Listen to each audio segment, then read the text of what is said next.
Welcome back to The Great Circle, the open world animal survival experience set in Africa. I'm TJ, developer and creator of the project. Howdy. And got a special stream today. We're going to be doing, let me close this. We're going to be showing off some village stuff that I've been doing, some huts, some people, some roads, some trails, and all that good stuff. And just kind of getting a feel for what it's like to be, you're the animal, but now we're getting the feel of what happens when the animal world collides with people. What happens when you as an animal encounter a village, villagers, and stuff like that. We're going to get into that finally. In case you don't know, you can follow The Great Circle on YouTube, Facebook, Twitch, Twitter, Instagram, everywhere. Just type in The Great Circle. You can also, in the description of the video, click the link tree, which links you to all that, and the free demo where you can download and play it if you have PC. And don't forget, you can wishlist the game on Steam, coming out soon. Hope you guys are having a very Merry Christmas. Let's get started. If you have questions, you can ask them in the chat. How's it going, Jada? And if you miss a stream, post a comment and I'll get back to it eventually. Hope everyone's had a really good holiday. We're just going to drop in as elephant and just kind of approach the hut that I've been working on. And I've got like a little village started. I'm going to be working on some more.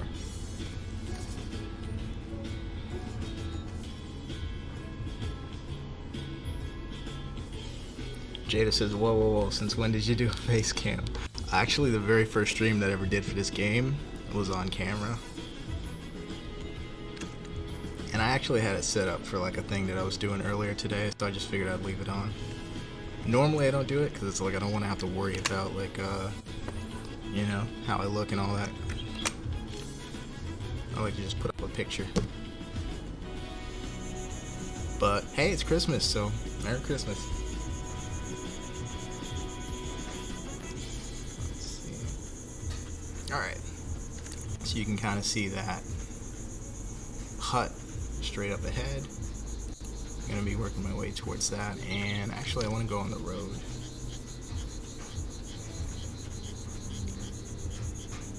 I'm playing in editor, so it's kind of heavy on the CPU and everything, so it's not gonna be as smooth as if I was just playing a packaged ability game or like a downloadable version, so just keep that in mind.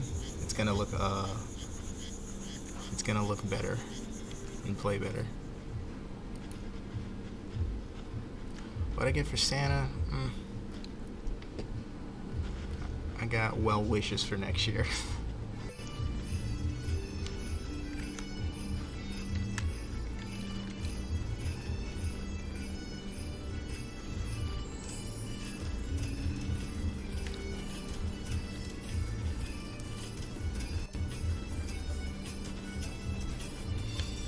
Let's see if we can send some animals.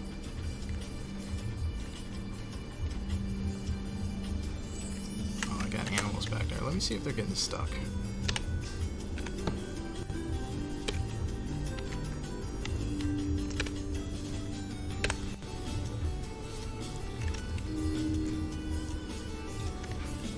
Let's pause this music. Got a wild boar looking for food. Okay, so he's not stuck.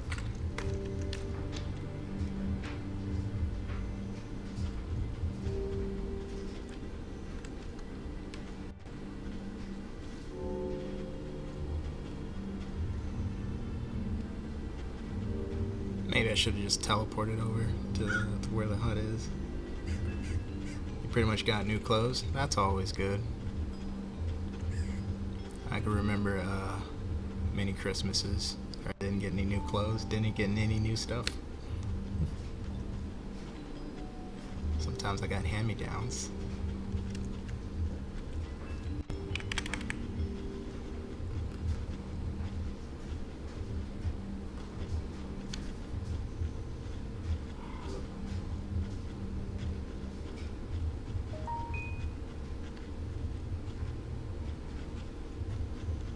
Let's get close to the hut.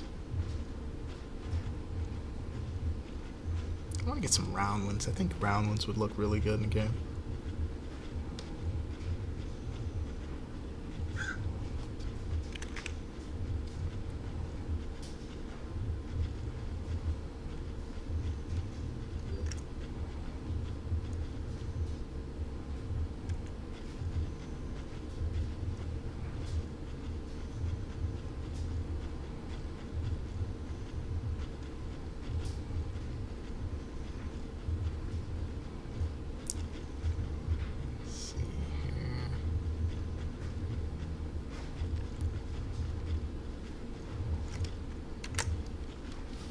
Alright, so the magic of auto walk is you can just kind of lean back, relax, and your animal keeps walking.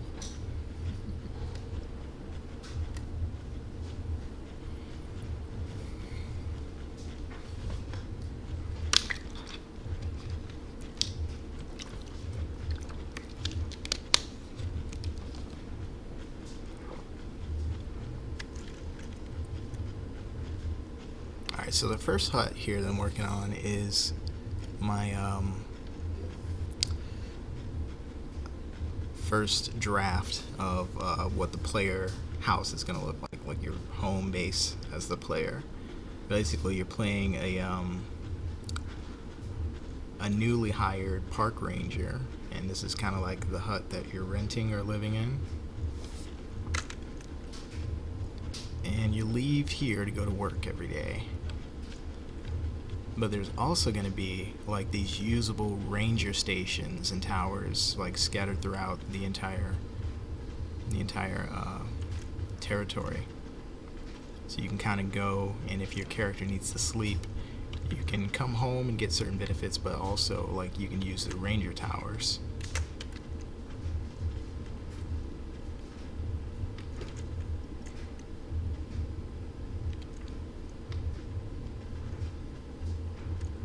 I think I'm gonna go on inside.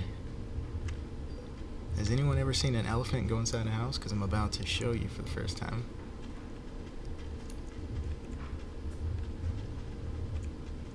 Alright, I've been doing some decorating. I want like an old school kind of feel to almost everything. I want like vintage looking dressers, beds, drawers, everything. Almost like you're in like a 90s movie of a character going to some country in Africa and everything is like old. But here you have a desk, some papers, a book, and this is actually where you'll be like storing some evidence that you find throughout the world for like for lore and stuff like that. You can come and place it here, and you know when you first get into the game, the main menu, you know, that part that says lore, whatever you find is going to be stored there. So it's kind of be like you're building up stuff just kind of passively, just info. Like if you guys ever play Resident Evil, you know, like in Resident Evil, like you can collect things that are part of the lore, and it'll like be in your main menu as you're going, and it's like another thing that adds dimension to what you can do in the game. Refrigerator for food, got a sink. This is what the main menu is going to be. Like I wanted to capture the feeling of like you wake up in the morning, you look out your window, and it's Africa. The main menu is going to be like basically this scene here, just kind of static. A stove and the bed. Not much to it, but not much needed.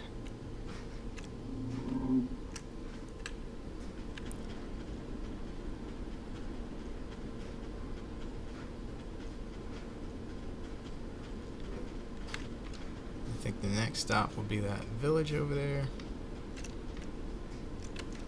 And actually I need to figure out what's going on with the food, because it doesn't look like it's spreading.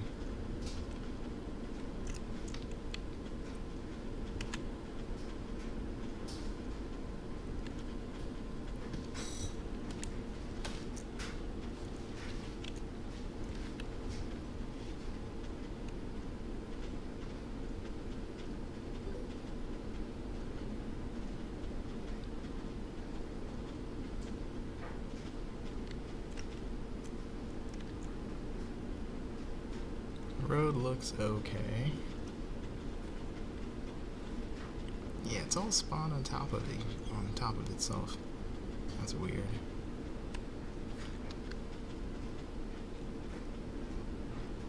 Might have to step out and check the blueprint on that.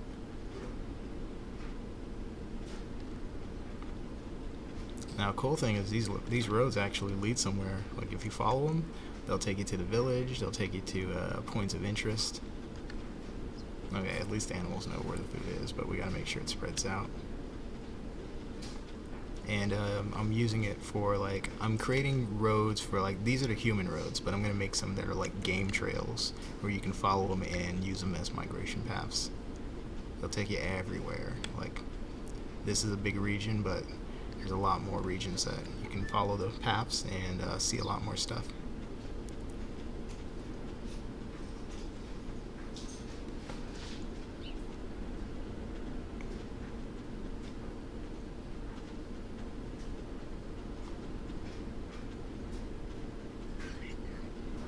That piggy is confused. Okay. Let me think what that probably is. The trap is on there too.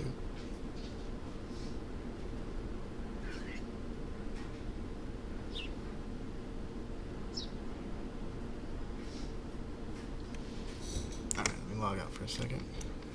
I think I know what the deal is with that.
Set it on the ground because everything looks right, the correct numbers and everything.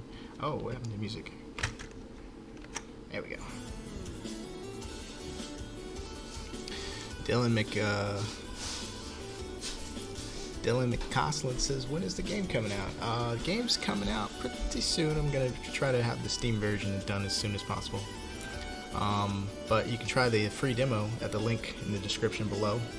It's the link tree. You'll see it links to all the social media, but one of the links is a free demo.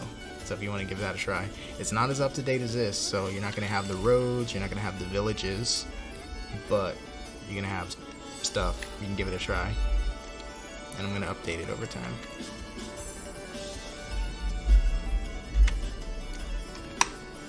Let's find my level center.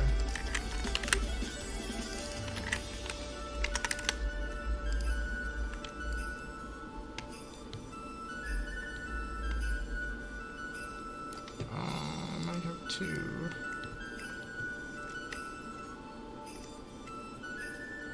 Which one is that? Let's delete that one.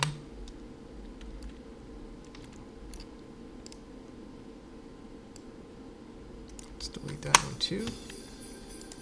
Let's put it back in.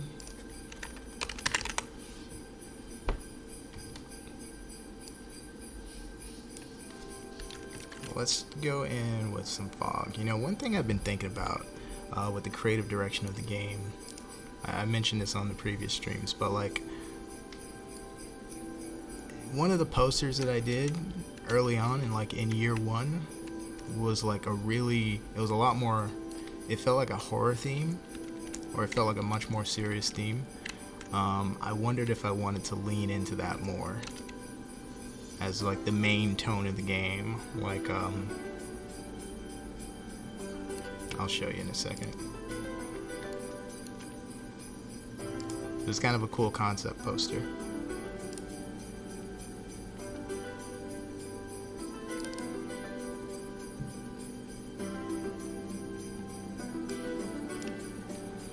Let's see, where is it? Here we go. These are like the early. I'm a movie guy, so like I went for like a movie kind of poster feel, and it it's the Great Circle. Survival's only the beginning. But you see, the concept of it is like the unknown, you know, danger, almost horror. But like, I wonder if that might be a good main tone for the game. It certainly would give it a bit of a style, more of a stylistic direction. Right now, it's a little neutral.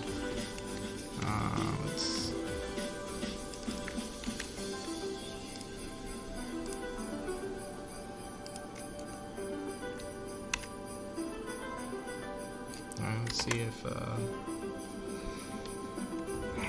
howdy, what's going on? Suko God animation. Merry Christmas, by the way, guys. Happy New Year's.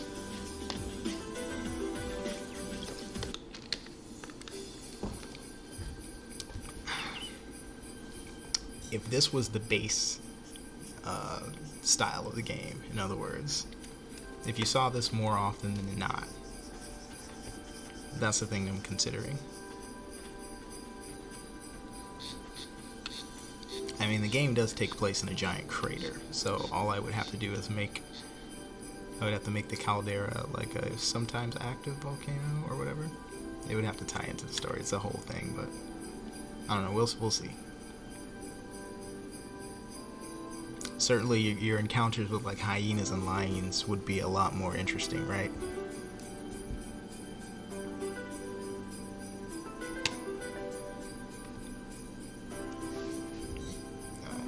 Wait for it to load.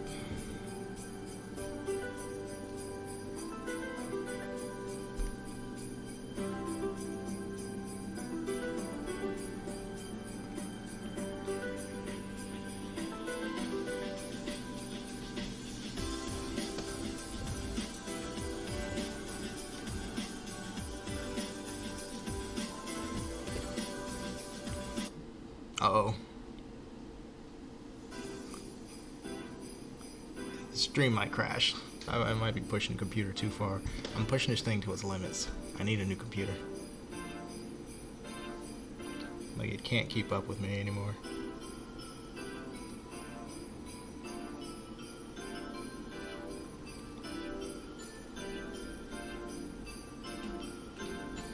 I think it's about to crash. Oh, it came back. Holy shit.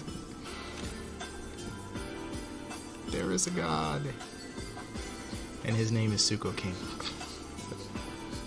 Alright, let's see.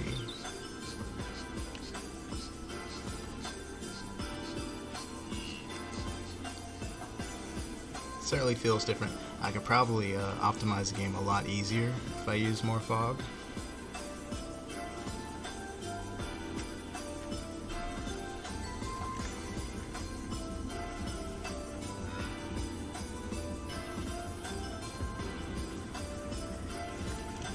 The food's still stacked on top of each other, on top of itself.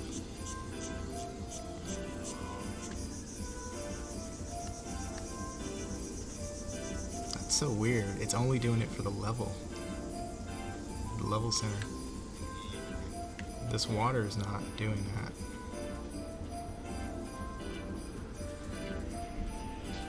Let me try a different technique. Tommy Jensen says, Merry Christmas, everyone. Enjoy the year's closing. Another one's coming. Keep hope. Merry Christmas. Excellent sentiments. We got another year coming up.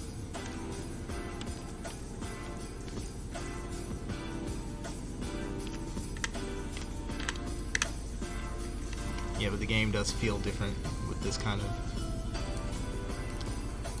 fog and stuff around. Alright, so what we'll do is we will temporarily disable that. And let me see if I can do it through my other thing.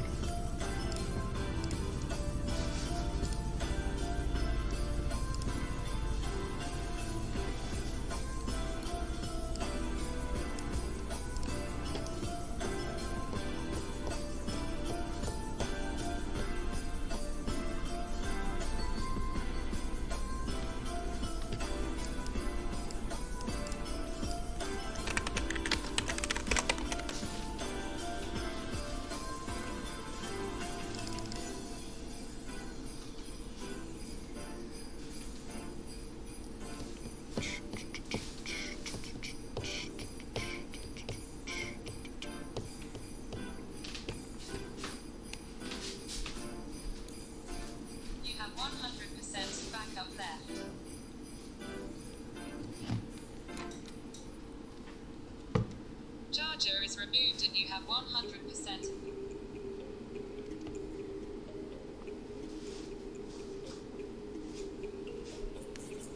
It's cool when it's not annoying.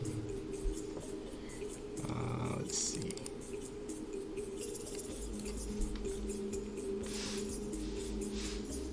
One day, I'm gonna be one of those people who like has like their entire lives managed by AIs, because I love AIs, and I'm gonna have like everything like hooked up, everything. The door's gonna open, the house is gonna talk.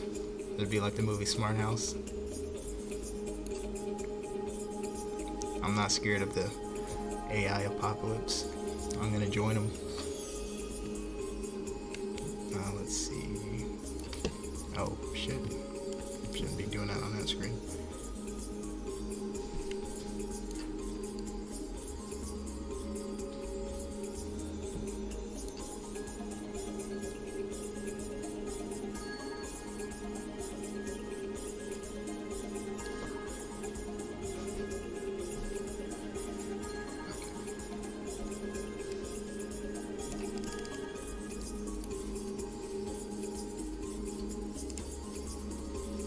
Okay, let's try it.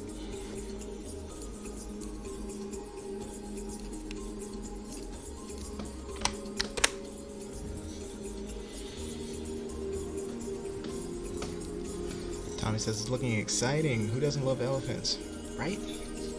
Oh, there was another question. Is this game worth buying at the moment? It's free right now. You can download the free demo. It's in the description, the link tree.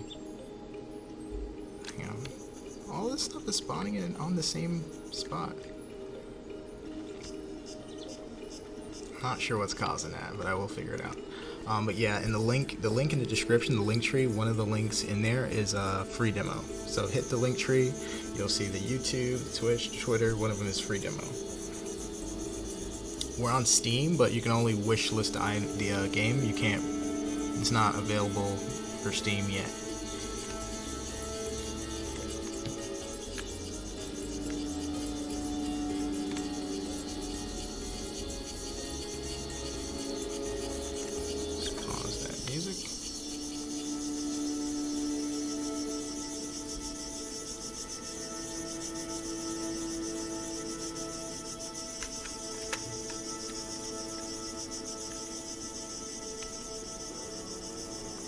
Have to figure out what is going on with the food. Now that looks better, but it's still way off. The distance is wrong.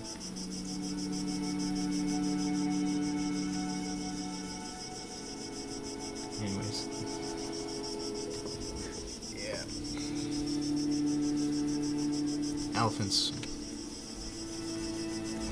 One of my top 3 herbivores. Elephants, giraffes, and I'm not sure what the third one would be. But one of my favorite animals in the game so far.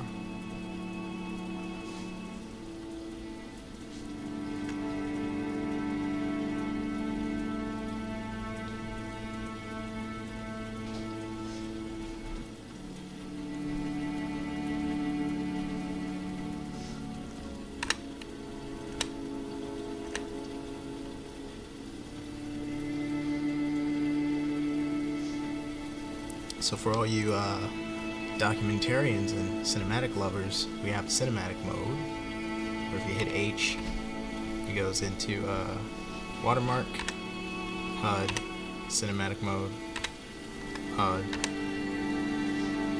watermark, HUD. There you go.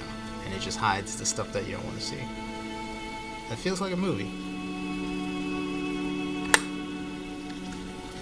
So you're going to be able to encounter humans on these roads. Game trails, you encounter different animals, but you'll have different humans. Like some of them are friendly, tourists, vets, that type of stuff, and then others are going to be dangerous, like poachers and game hunters and things like that. What is that? Oh, it's a rock. But yeah, you'll find humans around human structures and areas.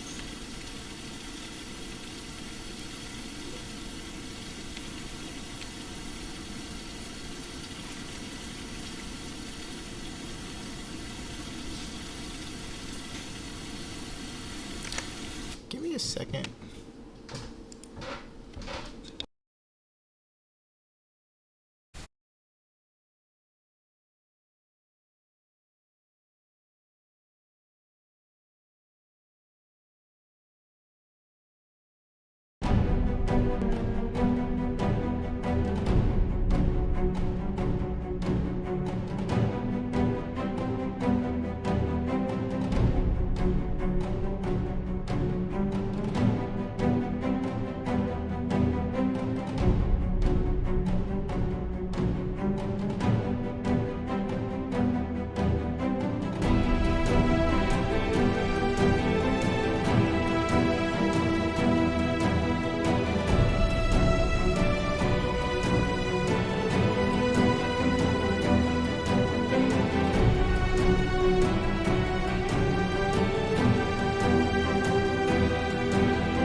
All right, we're back. All right, let's go to looking at a human.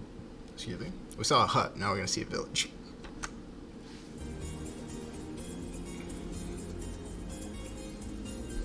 Now imagine this, like you're gonna discover this shit like real time. Like this is an open world, so you can kind of run into stuff whenever you find it. Like imagine coming up on a human village, like not really knowing that the human village is there.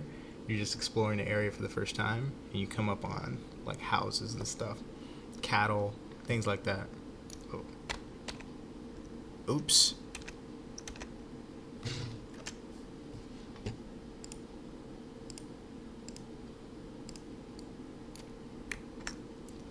Alright. Let's see how this is going to be. Again, ignore the choppiness of the video because it's computer's going to struggle to do it, but I'm going to get a rough idea.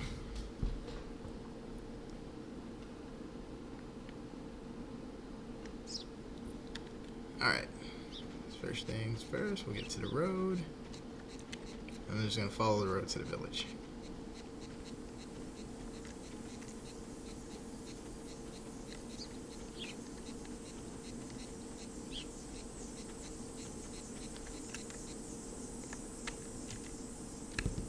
Here comes the spawning.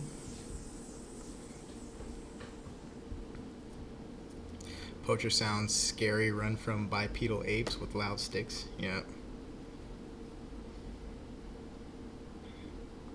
Fear man and man's boomstick.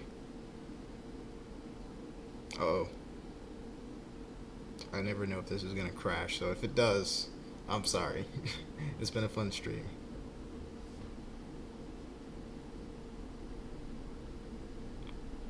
Oh, there we go. again, we have auto walk. See? No hands. Control W, auto walk. And just let it walk. Now here's another thing that I added. Check this out. Hit O, orbit.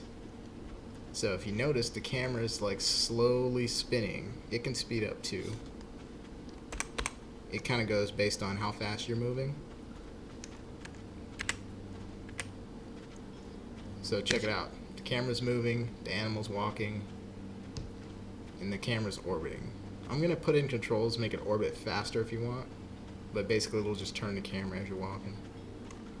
Press O to stop the orbit.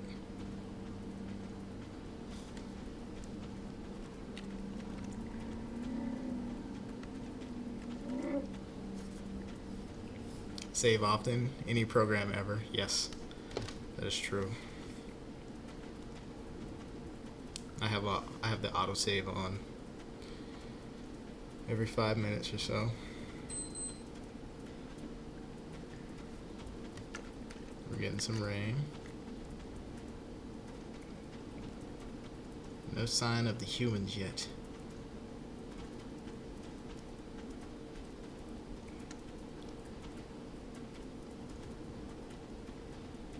Oh, hang on. We got something.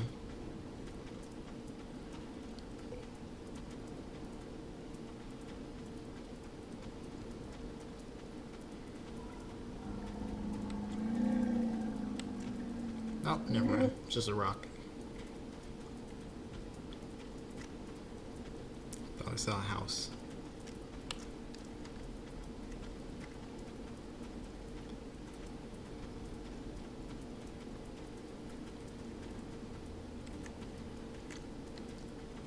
I see something.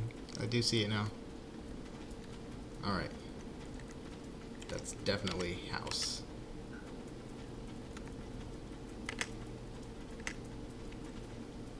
Alright, let's go see how it is at the village.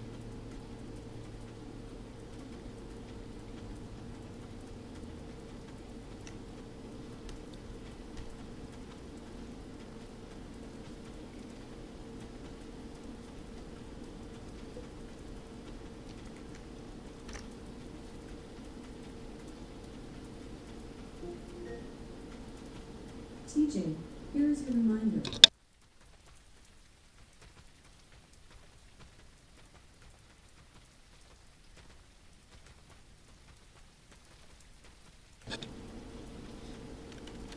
Told you.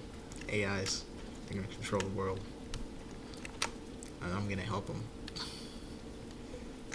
Hang on, let me turn the music back on.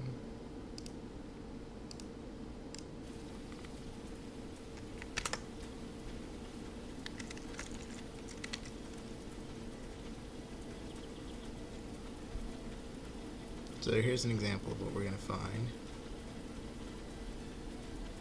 And it should feel realistic, like the scale of the environment, the scale of the map, how long it takes to walk from one area of a region to another area of a region, how long it takes to walk from one region to another region.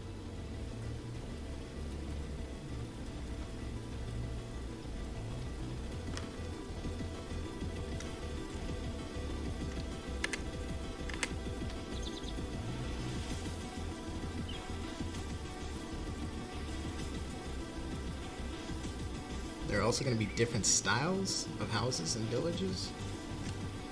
So some of them are going to be like based on, like their local economy is going to be farming. Some of them are going to be mining villages. You may run into poacher camps, which are extremely dangerous. What's up, sniper boy? Oh, you didn't know it's a face cam? Oh. Surprise! Let's see.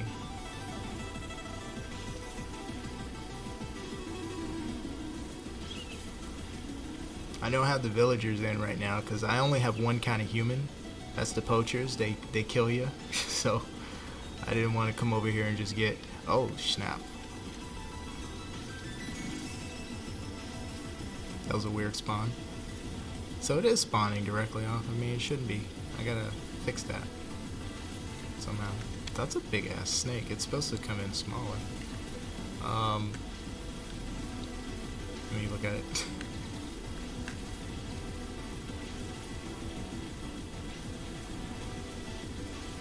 It's the African rock python here. Trample damage. He is no more.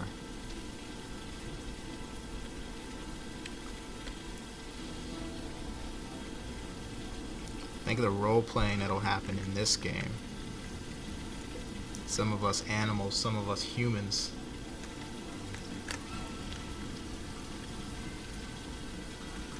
So I gotta go in, I gotta decorate, but I'm gonna keep it real. A lot of these little villages like this are gonna be really poor feeling and looking. So you won't be finding like flat screen TVs and stuff inside.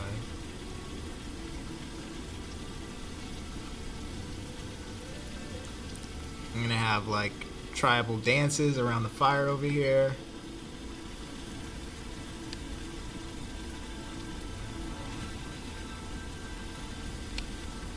People gonna be doing their dances and shit.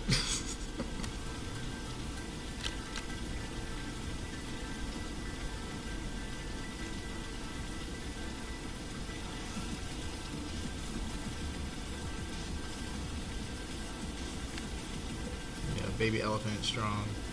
Also, I stepped on his head, so.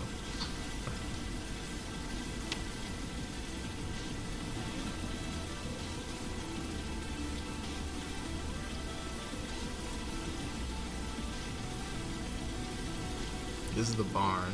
There's gonna be some farm animals. Chickens, cows, goats, and whatnot. Will the houses be empty inside? No. People are gonna actually be occupying the houses and cooking and stuff. The AI is gonna be pretty advanced for the humans, just like for the animals. Humans are gonna want food too. So some humans are not hunting like for poaching purposes. Some humans are gonna be hunting for meat to like just feed the families.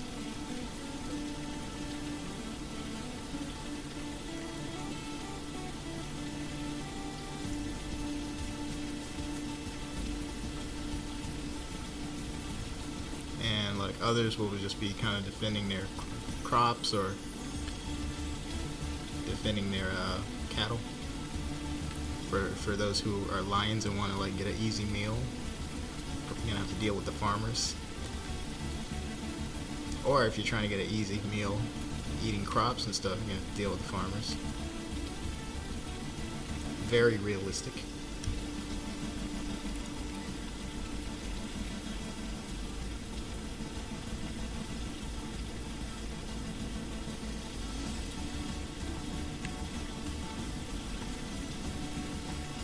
Being human sounds exciting, like the owl, but more immersive. Bro, I've got some ideas. Like, this is what separates, like, these fucking indie games, in my opinion. I've actually got creative vision for this. Like, the human gameplay ain't gonna be just running around with a gun and stuff like that. It's gonna be more like, I don't know, life. Like, you're gonna be living just from the point of view of a human. You're gonna be doing, the whole thing is about, like, showing you the perspective of survival from every aspect that I can, right?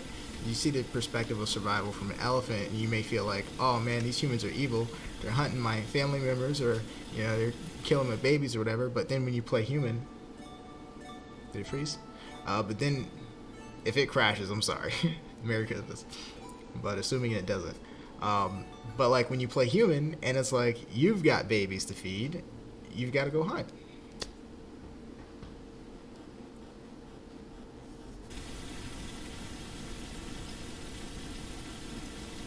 So it's like everyone's trying to survive.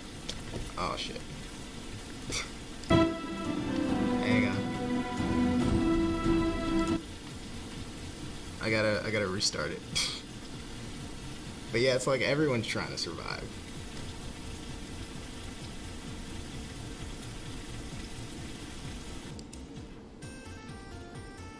Rip. This is why I wish I got a computer from Santa Claus this year. It'd be really nice to have something that can handle what I'm trying to do. Oh well, I'll just restart and, keep on keeping on.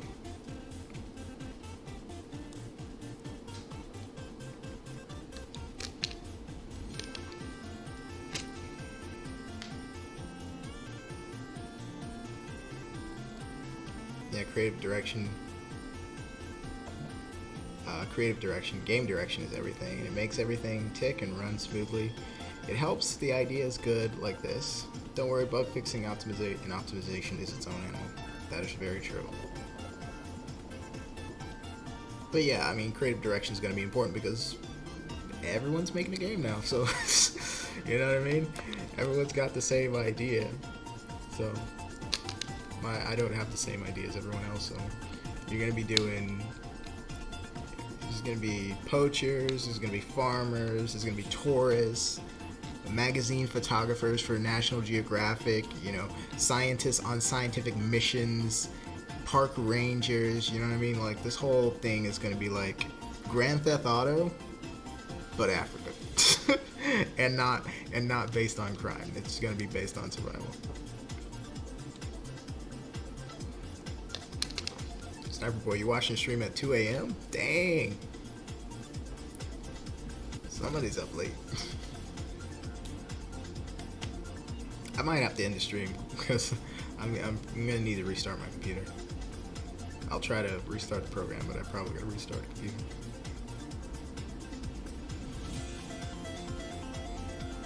Oh, time zone's 2 a.m. for you too? Damn, y'all are some soldiers. It's only 8 p.m. for me. But it doesn't mean anything for me these days. Like, I'm up around the clock, so it's like I'll be up at like 4 in the morning, going to sleep at like 11 a.m. And it's always different. Time is now one of those things where it's like it has no concept for me. Like, it almost feels like it doesn't apply to me. I'm a vampire.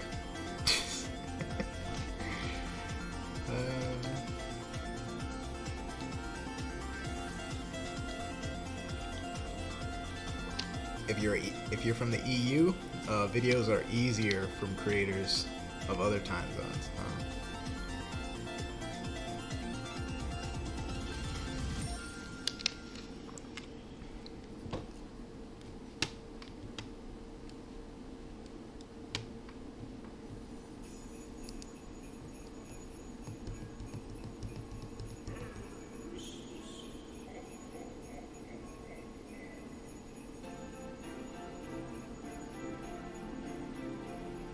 I feel like I should have like Christmas themed visuals or something, but ain't nobody got time for that.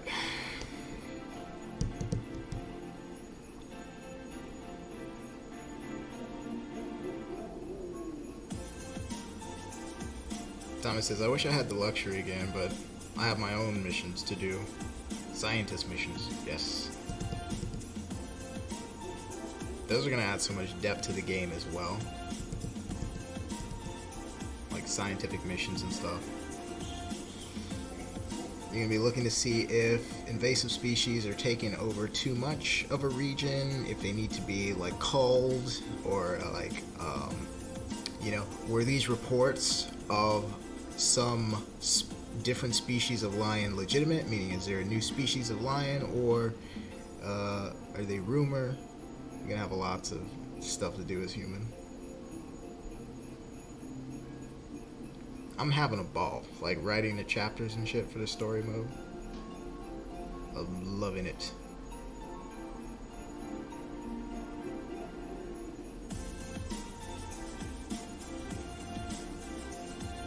Oh, you meant that videos have no time limit to watch, so you can watch anytime? Gives me Jurassic World vibes. The fun creature research part, yes. Yeah, I think people are gonna love the science stuff, and also I think people are gonna really dig the photographer story mode too. because you're going to be traveling around trying to take pictures of certain animals and stuff, and some of them are going to be hard to photograph. Others are going to be photographed for the first time in history. Yeah. When I said this game is much bigger than it looks on the outside, I meant it. Look at this old footage.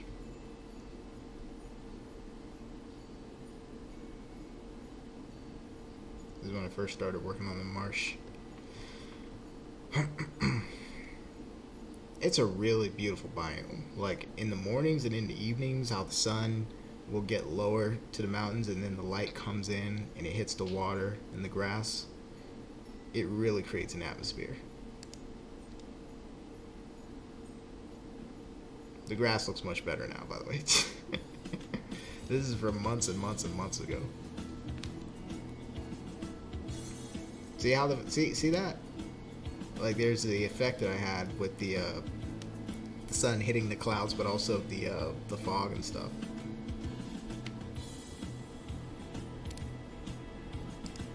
This is gonna take like 15 minutes to reload.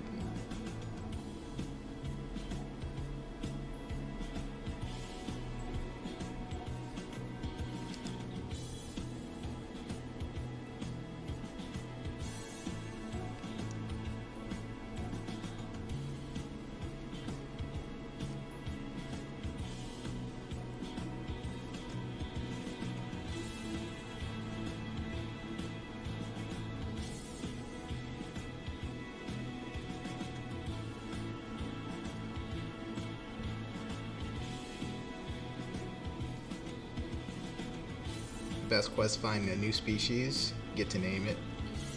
Yep, already got that covered in story mode. Have you ever played Far Cry 2? That had some beautiful African environments. No, I never played it. Is that the one with the island? If I remember correctly. It's the one where you're on the island. I played New Dawn recently. I enjoyed that one. Apparently a lot of people didn't like that one. Not sure why. I enjoyed it.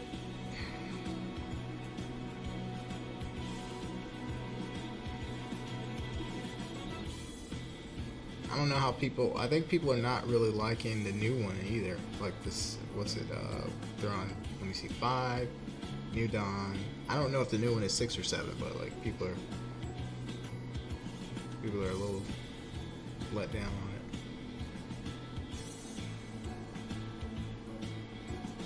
Oh, so it's the one where you're set in an African war-torn country. I didn't know that. Some of that plays a role in my game too, because I have like the different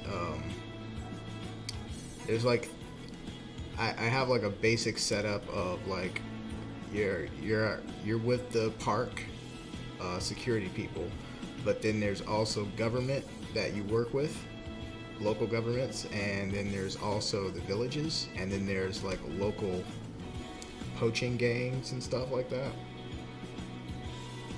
But when you're dealing with like the government stuff, they're like concerned with like rebels and stuff, like mining in the territory. So there's gonna be some of that you run into in the game. So it won't be like war torn, but you're gonna see some conflict, human conflict.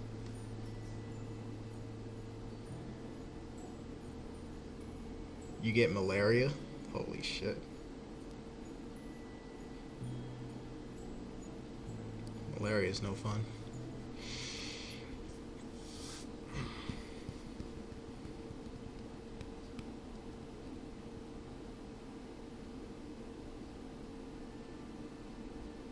You're gonna get sick in this game too. I haven't thought much about the human diseases, but I've thought about like the animal diseases and stuff. Can't wait for insect gameplay. Why? Why, Sniper Boy? What's so interesting about the insect gameplay? Also, you realize how much work I gotta do for that? Like, that's like... It's hard enough making the game at the scale for like the regular size animals. Then I gotta, on top of that, go all the way down to like the the microscopic toenail scale, and like make sure like there are rocks and pebbles the size that make sense for insects, and the environment has to work for insects too. It's hard, man. What's up, Allosaurus? Welcome to the stream. Merry Christmas. Ho ho ho ho. Tommy says, my favorite Far Cry is 4, just for the environment. The West Asian mountains and Himalayas means a lot of my mother's side of my family. Oh, nice. I wish I could like go to like places like that. Like, I've never been to Africa. I would like to go to some parts of Africa. Hopefully when you play this game you'll feel like you're there.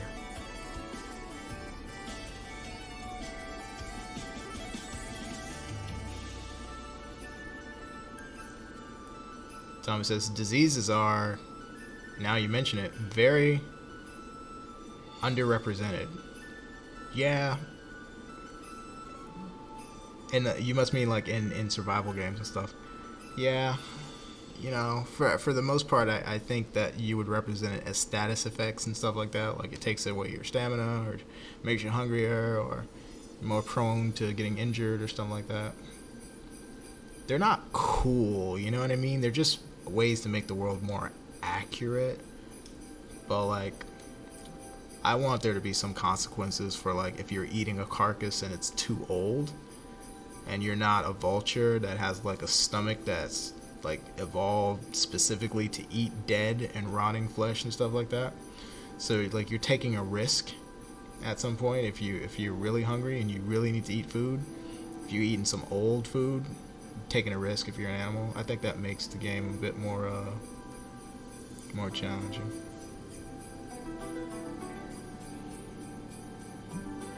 Yeah, they're not that hard. They're just not sexy, you know what I mean? Like, it's not as flashy as like, oh, we got pounce now, or oh, I got diving in the underwater, or I got tree climbing now. It's not as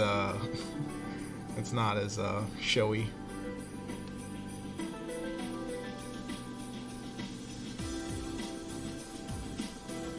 Bob has food poisoning.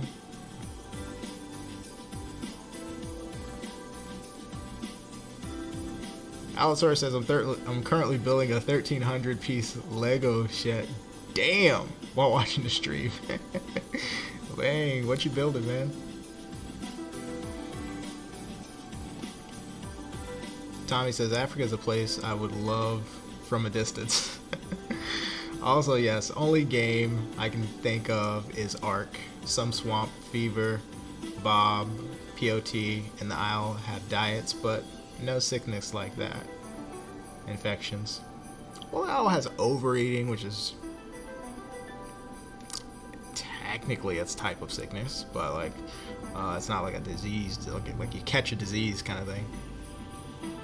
Okay, that's when Tommy said Bob does have food poisoning. Honestly, if the land gameplay is very good, water and air can wait.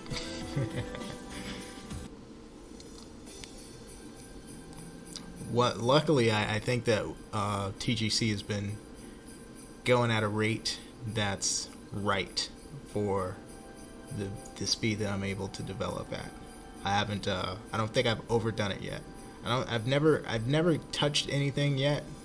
Well, I mean, I haven't gotten myself into something that I couldn't handle yet. Like I didn't work on swimming until I felt ready for swimming. Didn't work on the constricting for the snake until I felt ready for that. Same thing with pounce. So luckily I haven't been overextending myself.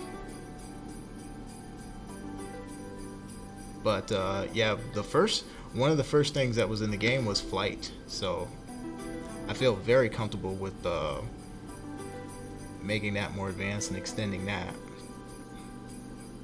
like air combat and stuff. The next thing will be like water, where you can dive under and stuff. That'll be really cool, because we do have West African crocodiles, we got hippos, we got snapping turtles. I've got animals for everywhere, man. We got 83 animal species, so We gotta have the air. We gotta have the water, at least in some basic form.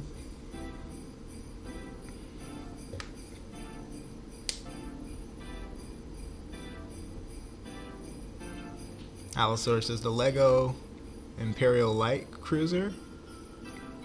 Interesting. That sounds like a Star Wars reference. Is that from Star Wars? Imperial Light Cruiser. Tommy says Allosaurus Lego and chill and stream. Yep. Sniper Boy says I've tried making games before, but it's so hard to make. True that. Big props to you for the good job. Thank you. It's a grind, man. It ain't one of those things that you jump into and you know you can do it from day one, because it's like it's constantly changing. It's constantly like the engine that I'm using is adding new stuff and changing all the time, and you know, it's programming, so it's like there's always stuff to learn, and the technology that you're working on is always changing too. Graphics cards capacity is always changing.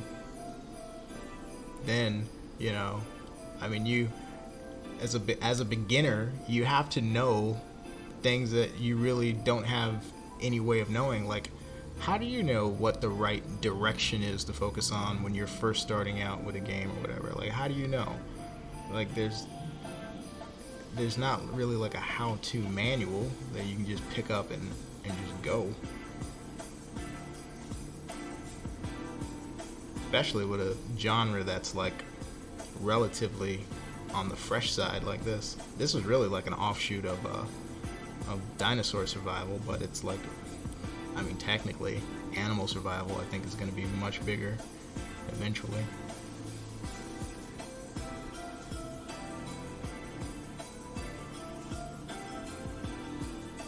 Allosaurus says Lego Star Wars. Gotcha.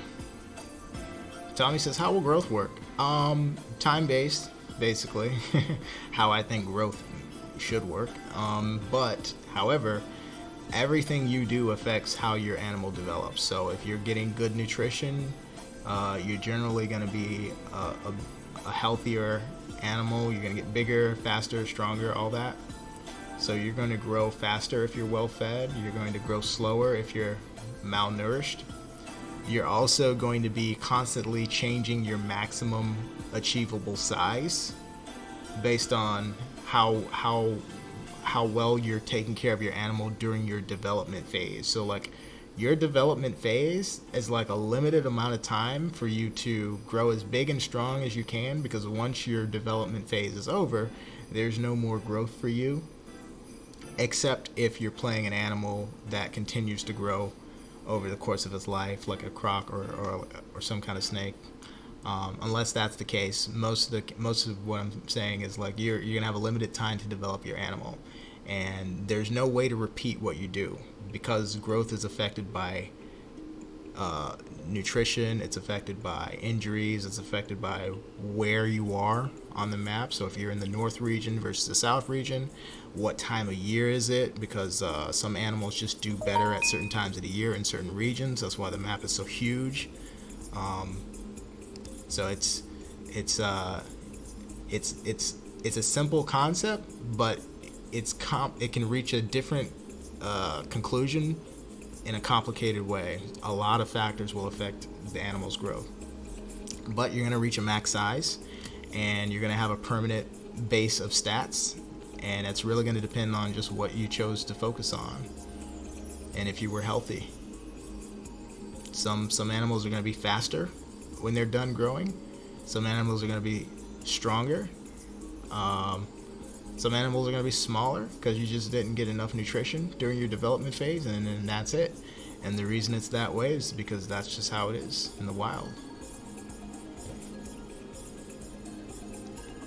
Tommy says, I haven't played Evrima in a while, but I know that bots flying... BOB's flying was phenomenal. It felt amazing to dive and catch fish. Oh, nice. Yeah, I've heard people say that it was good too. I have a flight in this game too. I don't have the diving and the catching fish, but I am very close to getting it. because now that I have a pouch system, it kind of applies, well, I mean a grab system now, it kind of applies to the birds too. So I'm just waiting on the fish AI to stop swimming out of the water, and then you'll be able to play like secretary bird or golden eagle or any of the other birds, and you'll be able to swoop down, grab a fish if you're a raptor. If you're like something like a white stork, then we're talking about like grabbing frogs, or we're going to talk about like grabbing bugs, something smaller, something that makes sense. Alright, we're almost loaded back up. Let me open the map again.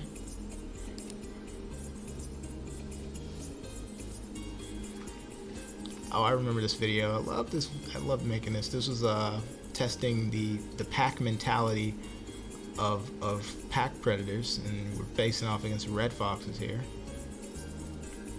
But they're aggressive near the den, so it's like they got their den in those high grasses, and that's kind of why, even though I'm getting away from them, they're still pursuing. I would have to leave the area for them to leave me alone.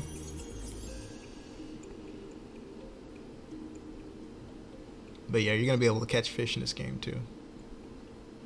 Tommy says, "Remember, graphics will age." Yeah, that's a thing. That's a thing that I have to always be conscious of, because I do feel like, man, I've got to work extra hard on like rendering trees or whatever. But like we got like new versions of the engine coming out. It's supposed to be better for performance. So stuff that I didn't think was possible on older hardware for folks who have older computers is going to be possible now. It's generally moving in an easier direction in terms of graphics. It's getting better and better and better and more efficient. But you can never have enough, you know what I mean? You can never have enough frames. You can never have enough high fidelity. You always want the best quality. You always want the highest frames. You want no lag. So there's never enough of that. Alright, here we go.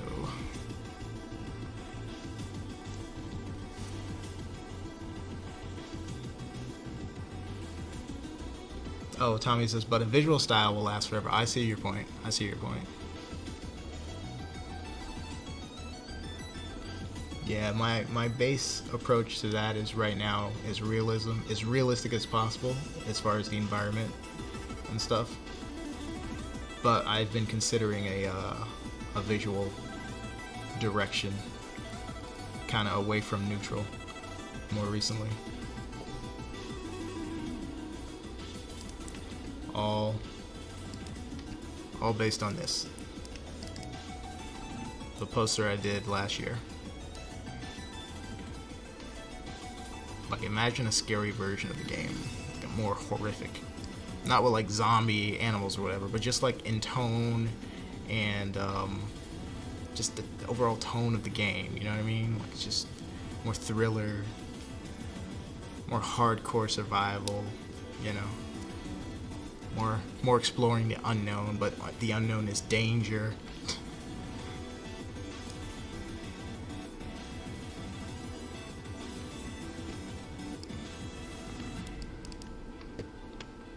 But yeah, I'm just looking at this concept puts like 100 ideas in my head.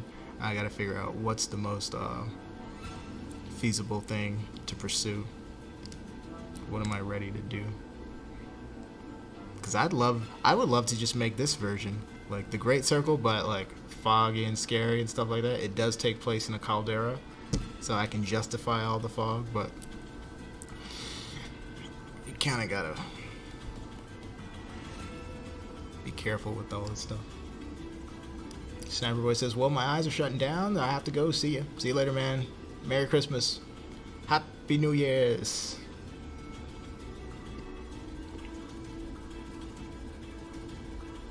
Tommy says, maybe no dive and catching fish, but we can have birds dive and catch rodents or reptiles, whatever you want. If it's small enough, you can grab it. Is how the grab system works right now. If it's small enough. If it's small enough, basically it puts it into two categories right now. Either it's small enough for you to pounce, or it's small enough for you to just pick it up. And some animals have an even third layer where it's like, all right, if it's small enough to pick up, it's small enough to either pick up and keep alive or pin and kill. Because the leopard has a pin and kill animation. It just like puts the paw down. The lion has it too, actually.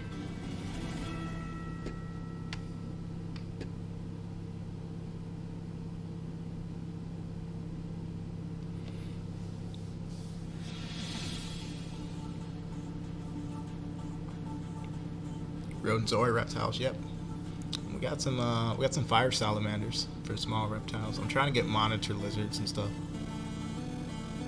Thomas says hippo players will be KOSing. Will be the KOS groups. They're actually already some of the most aggressive AI in the game is the hippos. They usually have groups of at least 5, and it's basically death if they see you and they want to get aggressive because they mob you. First of all, they're powerful and they're actually quite fast. But they're super aggressive around water and certain food sources. That's the AI, so I mean, I imagine the players would want to play something similar. I mean, think about it.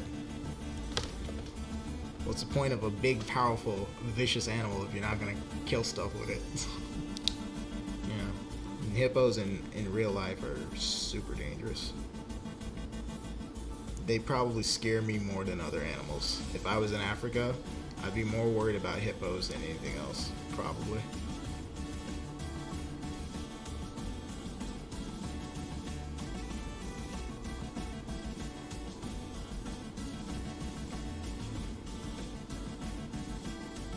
That's hilarious and super well done. Nice. Just like real hippos, yeah. They look cool too because they run out of the water. Let's see.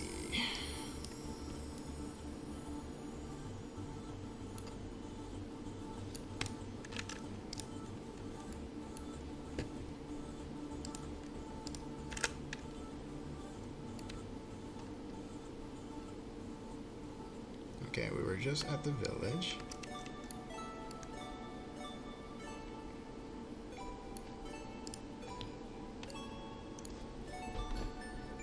Alright. After this, I need to get back to work on the village stuff. Gotta put some cattle over there, some goats. Temptation.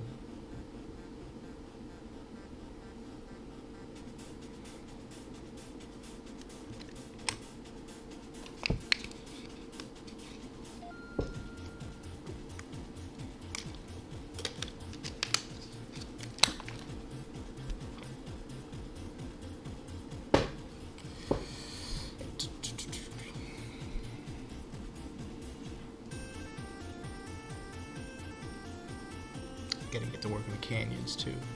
There's just so much work to be done. I wish I could clone me and have another me working on a parallel task right now.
Thomas says, you need to Sukin mime a skeleton Easter egg somewhere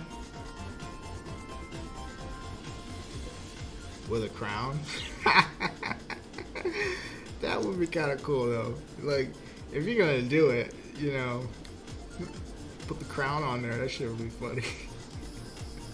So like, is that a dinosaur skull? It's like, what the fuck? Is this a crown? It's a Zuko with a crown. But that would be like an homage to myself, which would be weird.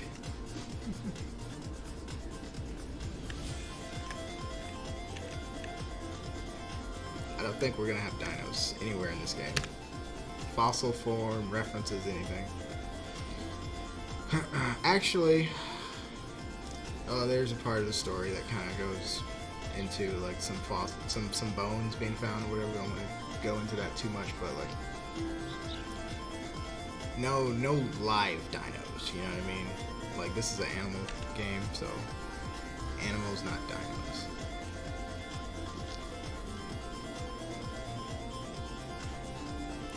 It was even better because Super Minus was found in Africa. Yeah, that's true. Spino too, right? Spinosuchus, or hold on, Spinosaurus aegypticus. Oh. This is double music. Don't need two musical sources. So this is cool. So now you get to see they're actually close to the village.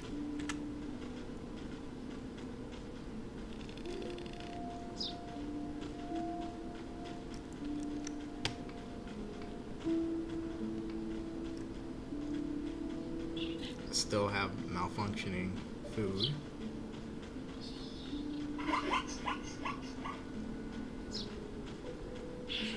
But this is cool, and like the environment feels more complete with humans in there, because we have humans in the environment.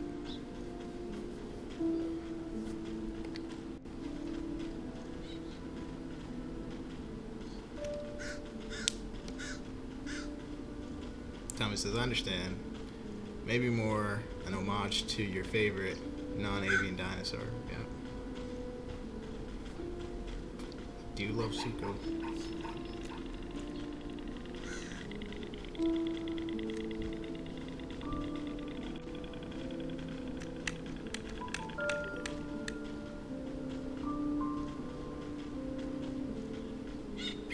Alright, so I think what I'm going to do is I'm going to place a few more villages, but we also got to go in and start to put props and stuff in there, and we got to have the cattle and stuff.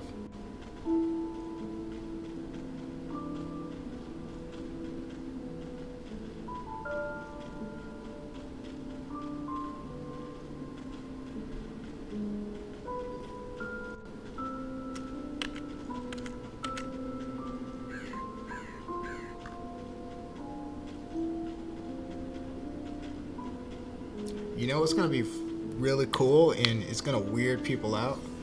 I'm gonna have like some of the humans. They're gonna be like friendly to the animals, and they're gonna be like feeding you like a pet and stuff. They're gonna be giving you food when they're on the tours. That's just gonna feel super weird, right? It's like here you are role playing as an animal, and here's this human NPC treating you like one. Just like people who are on safari tours and stuff.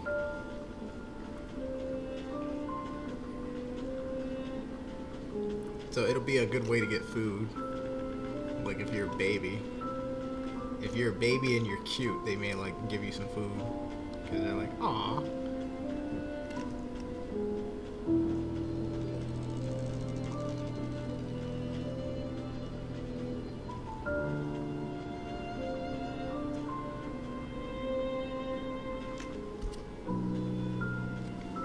Tommy says, animals are predictable in some form. Humans are super unpredictable.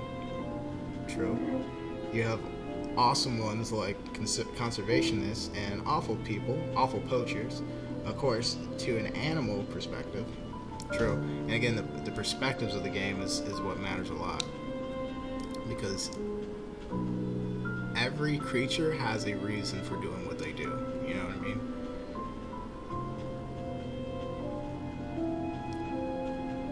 I come from a school of thinking that, you know, good and evil is always relative. However, I feel like man, well, one of my favorite philosophers, Nietzsche, says man is the cruelest animal. But I feel that man is inherently good, because even though the ones that do bad stuff like murder or like they just do terrible things, humans are such creatures that they have to justify what they do. Every human is choosing what they think is right. You know what I mean? And I think that says something. The fact that they are choosing the right that they've come to know, like the right from their point of view, even though their point of view can be really screwed up and what's right to them can be wrong to everyone else. They are choosing this is the right thing to do. I don't think I've ever encountered any human or heard of a human who was like doing evil just to do evil, like a cartoon villain type of person. I don't think that exists. Like, I'm gonna do evil for evil's sake. I don't get how that can exist. Alright, so here we are at this small village here. This is gonna be one of many. And we're gonna have bigger villages too. Like, with more up-to-date houses and people with different jobs and stuff. But this is very good. This is like just one of the villages that's kind of more out in the savannah.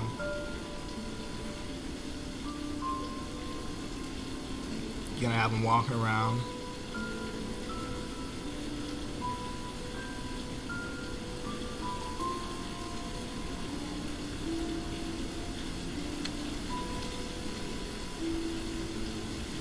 How about, Tommy says, how about poachers want to hunt you more if you're bigger?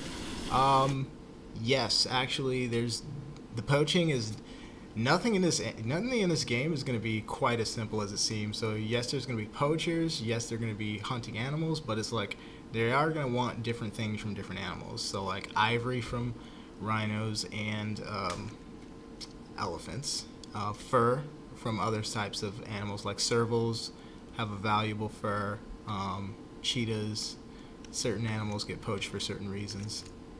Let me put a trap here. Let me show you how the trap works real quick.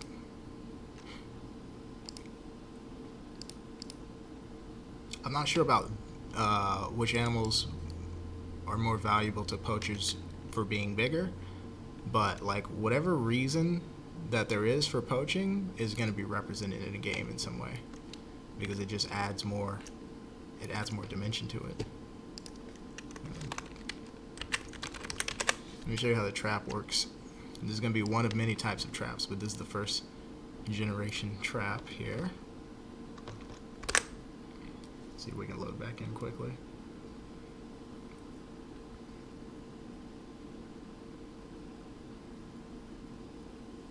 And it's going to be a little bit of a, this is going to be another temptation for like players or whatever. If you're really hungry, you might try this, but if you're not, you definitely wouldn't do what I'm about to do. Alright, but check this out. We're humans playing animals, so it's like we see this and we're like, it's obviously a trap. You know what I mean? Like, I'm not stupid. But if you're hungry and there's food inside, you may be like, I think I can get that carrot. You may be like, that grass is, that bush is looking really good right now. Like my hunger is almost on 0. I'm gonna chance it, because it's gonna be, every trap basically has an entry and an escape, and there's gonna be a way to beat the trap while getting the bait. So you can have a chance of success. But this one here is a very simple type of trap, right?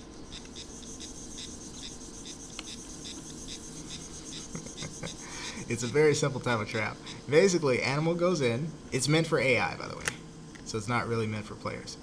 But you go in, you eat the food, and then you're trapped. Look. Oh no.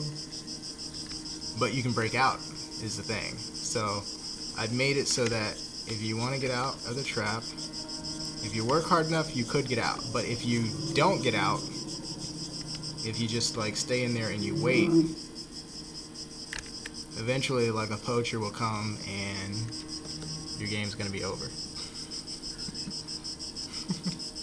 But you can be in there, right? And you know what you can also do is, like, if you're in there multiplayer or co-op, you say, hey dude, I'm stuck in a trap, come get me out. And then See, look, he tried to come to get the food.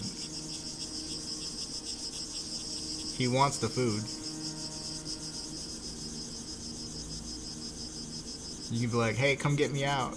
And if you're a big enough elephant or whatever, you can knock it over. If you knock it over, it opens, basically. But that's just one type of trap. It's a very simple trap. Other traps are going to be like it's going to be a little bit of complicated mechanisms to get out, and you're going to have to try to hit the lock and that kind of stuff. But this one's going to be simple. But like, imagine though, and I've considered this, like having to make you sit through the scene where they actually pick the crate up with you in it and put it in the back of the truck, right? Look, he wants the food. He's trying to get to the food. He's trying to figure out how to get in. Now, he could get the food if the door was open, but he can still smell the food, which is why I left the behavior of seek that food. Even if you can't really reach it, try to get to it. Now he's bored. He's going somewhere else. He's still looking for food, but the scent, because the scent is here, if he doesn't find anything else, he'll be back. Now that's kind of realistic, right? I'm gonna have him like tinker around with the trap and stuff too. Like eventually they're gonna be like, if it's closed, they're gonna try to break it open to get to it. That's not a possibility. He can't break it open, but eventually, yeah. Cute little hog, yeah.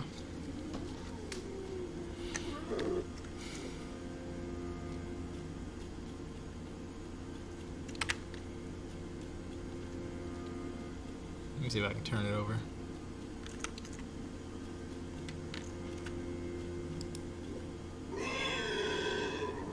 Oh, my bad, I hit him.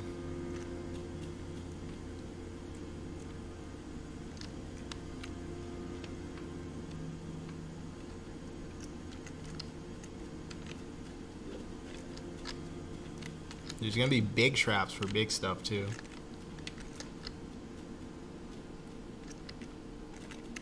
But like, also imagine this, like imagine you're with like a pack or like a group of elephants, and like they see you in the trap and they're trying to get you out, because I'm working on that currently. There's gonna be really realistic animal-like intelligence and behavior on display. Right now he's trying to figure out how to get the food. But like, you're gonna have elephants trying to figure out how to get you out of the cage once they see that you're trapped. I don't think I can get myself out.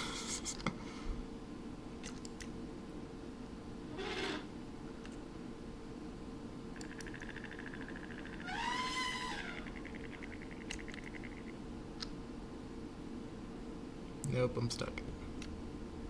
Alright, let's see him get stuck in the cage this time. This time I won't get the food. I'll let him get it. And you'll see that it works on the AIs.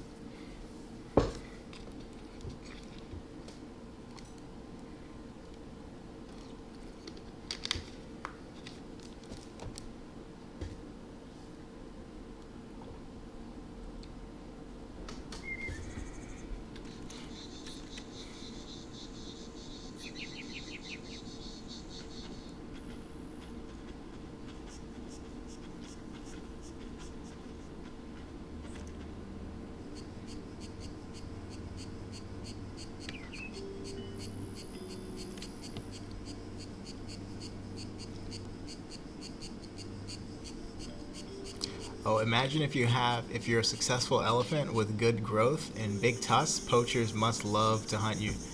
Yes, that is true. He wants to fight?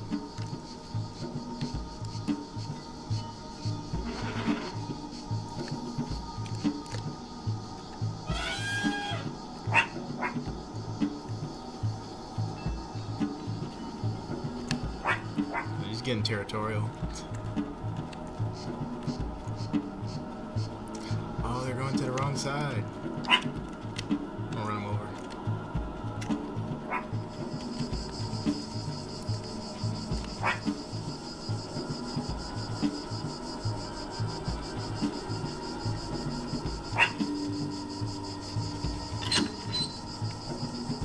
they triggered the trap. Dang, look at all those rabbits, bro. The door closed, they can't get to it.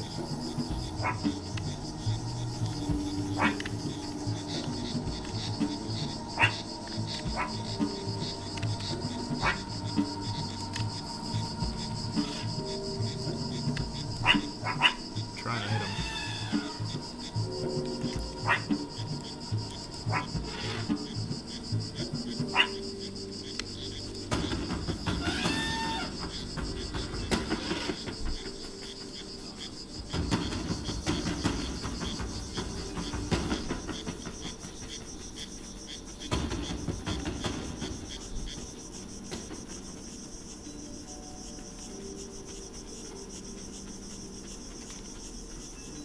Actually, I think the rabbits can reach it. Oh yeah, the rabbits are reaching it. Look, they can reach it through the bars. They fucking ate it. I forgot about that. If you're small enough, you can actually reach it. And they triggered it so that I can't get in. Now they're off to whatever. Let me see if I can follow them to food. Alright, so check out the scent system. See these red smokes? These are scents. If I walk over it, it tells me what the scent is. African hair. Oh, it's right underneath the compass, so I can't really see it. I need to raise that up higher. If I don't know where food is, I can kind of follow them. Oh, there's the migration area that way.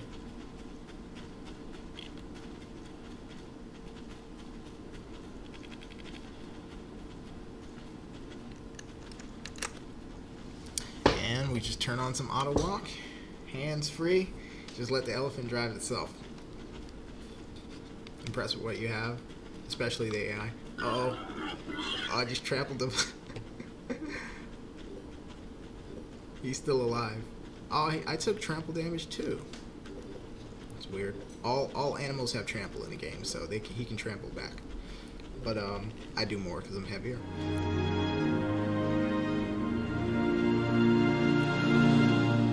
Level 2. Now, if you think that's impressive, yeah, the AI's getting better, but also the control of your animal's getting better too. Right now, this is auto walk.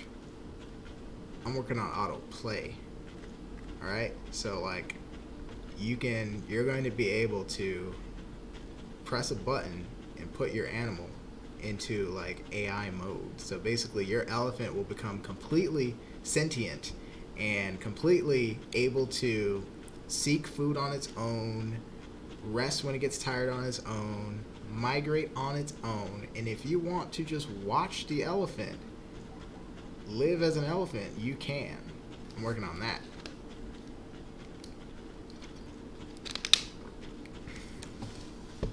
Completely your choice, you know what I mean? So you can turn it on, turn it off. You can I don't want to say like auto grow, but like I guess you can kind of use it for that too. But like you can kind of like, if you want to, like say if you know you're going to be migrating to the next region, and like right now I'm in East Savannah 2, right? I'm going south. To the south is Southeast Savannah, and let's say I know it's going to take like 20 to 30 minutes to walk there.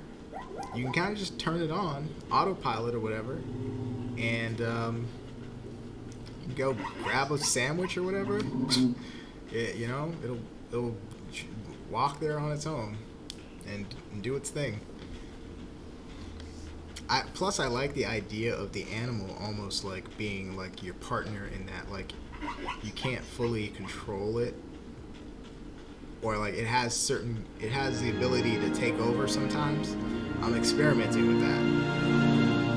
I haven't seen that kind of gameplay. I'm like playing around with the concept, but like basically it's going to be a tool at first. At first you're just going to be able to like put the animal into like full control. The animal will take over and he will just do his thing and you're watching, but you can take back control whenever you want to. But it may become the case that there are certain things that the animal will take control over and the player cannot really do anything about, like mating. Like if you're just playing a game and your elephant decides he wants to mate, autopilot engaged. All of a sudden you can't do anything for like 10, 15 minutes till you find something. That'd be kind of funny. I probably won't do that, but I'm thinking about it.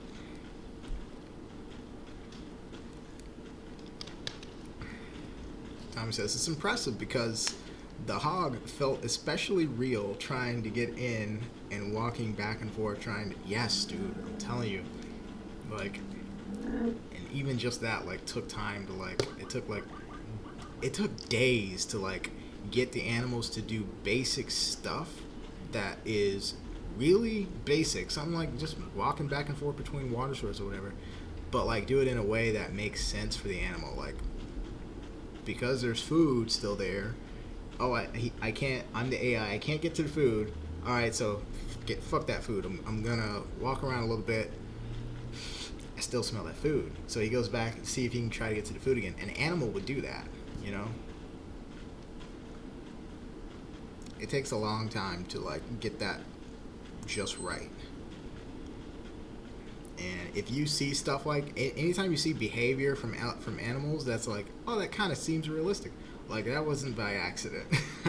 I spent a long time trying to get it looking somewhat decent and somewhat realistic. So yeah, he was trying to get to the food and couldn't. Got an Atlas deer over here.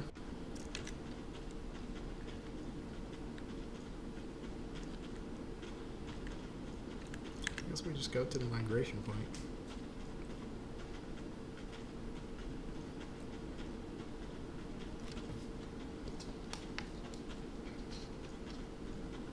But yeah, I'm telling you, dude, there's so much shit that I've like not shown yet, but like there's so much stuff that's gonna be in this game that I think like my goal is to get people to be like playing this game by themselves for hours and hours and not get bored. Like I can do it like eventually, but like there's just so much stuff that you have to do. Like the animals have to have their own personalities. Like one hog can't act the same as another hog.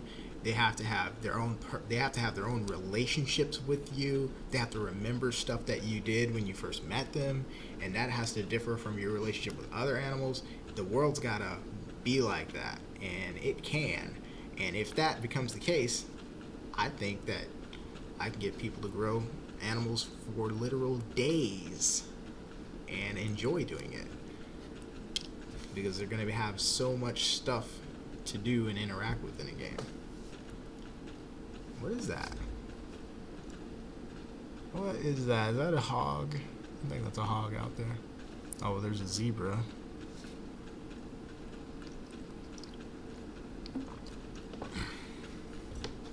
It was a good idea to increase the render distance for animals too, because it's like it just adds to the scenery a lot. See. All right, right now I need to fix the food. It's just stacking up on top of each other like that.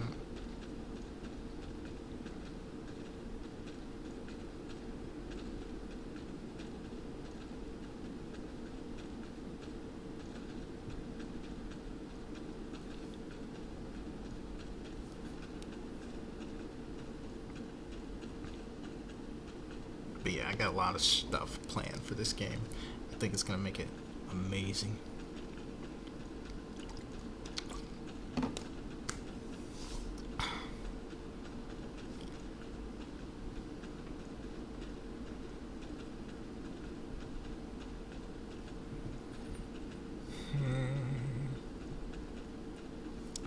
And like you see how you can see that SUV down there?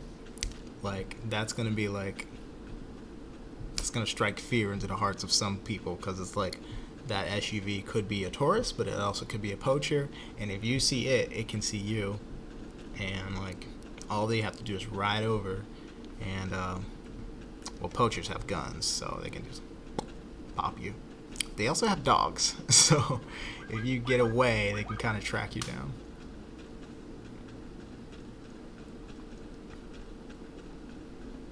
Tommy says, I wonder how you'll balance the combat. Gnus are scared of lions and run and sometimes die, but in the real circumstances, the gnu will body that lion. So I have the possibility for animals to be more alpha or more aggressive versus more timid. So I have three. Let's say I have three wildebeests. They all got different personalities. One will be stronger and more confident. So if a lion attacks, that one will attack back or at least fight back for a little while before deciding to run. Oh, is it slowing down? It might crash. Sorry if it does crash. All right, we're still there. So it might. One of them will fight back, but like based on their personality, we'll decide if they're gonna run or fight. The other thing that's gonna be completely random is at what point in their life they are. So one of them may be older, fully grown. One of them may be younger. See, there's a wildebeest right there. Right now, the possibility is level 1 to level 10 in terms of strength for every animal, but I'm going to scale that up later. So every animal has a different level, a different personality, and all of these influence both the decision that they make and the outcome of their decision. So whether or not they're successful at fighting back against the lion also will be determined on what level they are. I got two traps stacked on top of each other, I think.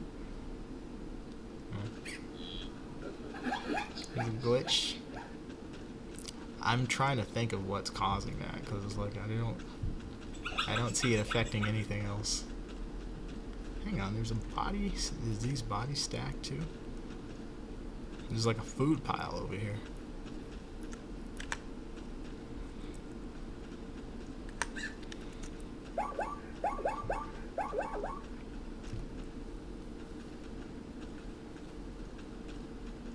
But yeah, a wildebeest can kill a lion. It's not very likely right now. Right now, based on stats, the lion would have to be a little weaker, and then the gnu or the wildebeest would have to be a bit stronger. But it happens. Sometimes they double up, so it's like you'll end up with a lion going after a group of gnus, and two of them turn out to be kind of alpha. So two of them will attack the lion, so it's 2-on-1, and they win that way. So, lots of possibilities. Oh, I'm liking the color there as the sun gets lower. The sun's kind of big. Yeah, that sun's kind of big. But like the fog, the atmosphere there is blue, orange, gray. We're getting into the right tones.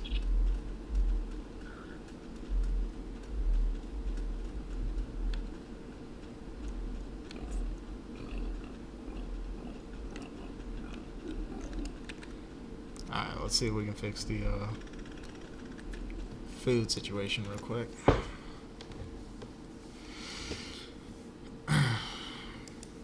Let's see.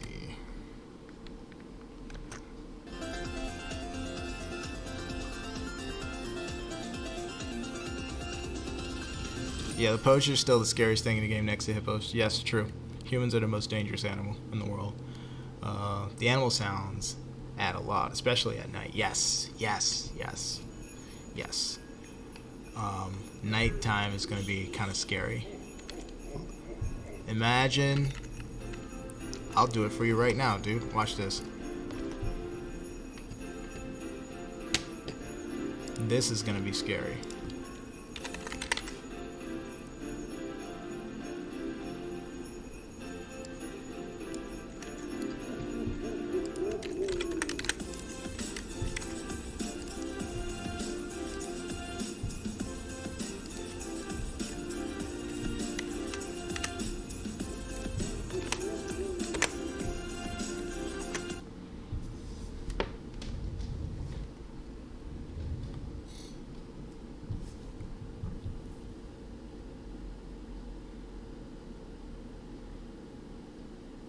Give it a second to load.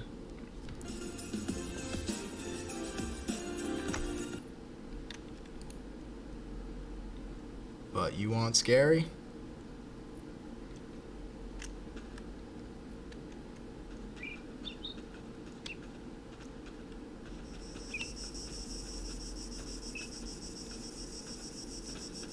Listen to this. You hear it in a second. Let's ignore the fact that wildebeest just popped in.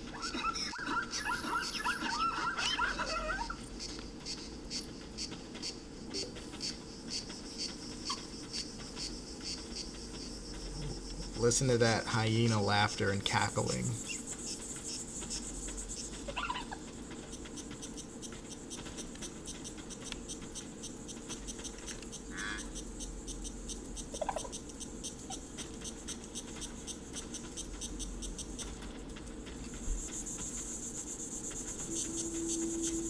Now imagine nighttime, and you can't see where they are, but you can hear them.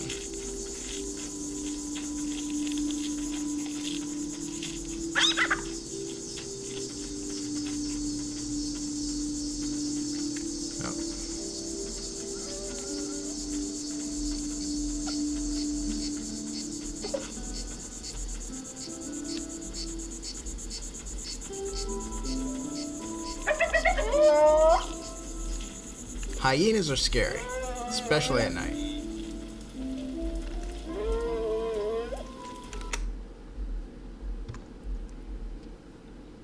But yeah, they just start doing that whooping sound and the laughing and stuff. And at night, when you don't know where they are, but you know they're really close by, and you know there's a mob of them, and as soon as one sees you, they're gonna just come out. Everyone's gonna just come after you. Game can get pretty scary.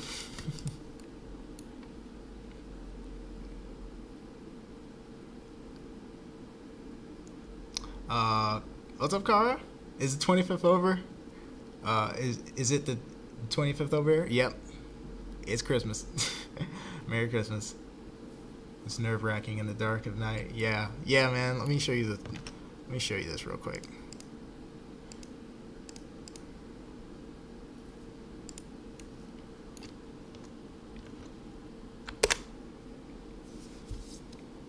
When you combine that with the storm, and like you'll be like seeing them, you'll see their silhouettes when the lightning flashes and shit. Like, it just creates an atmosphere that's like, I hope people's hearts are pounding.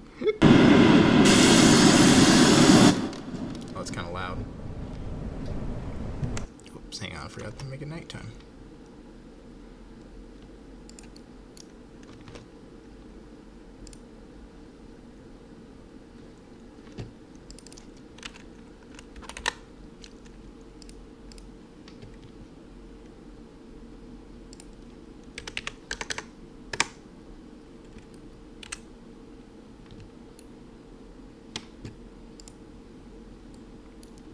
Make sure it ain't too loud.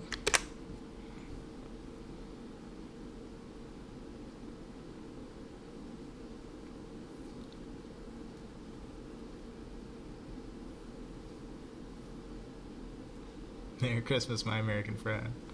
Merry Christmas, my friend from down under.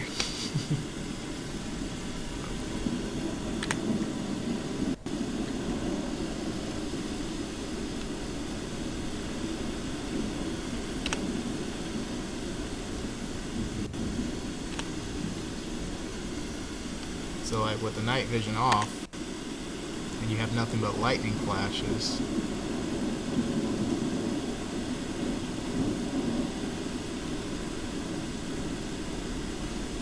taking weather damage.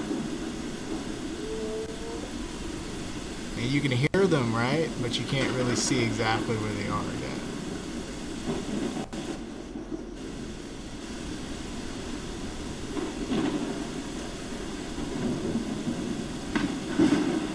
There's one. I saw one.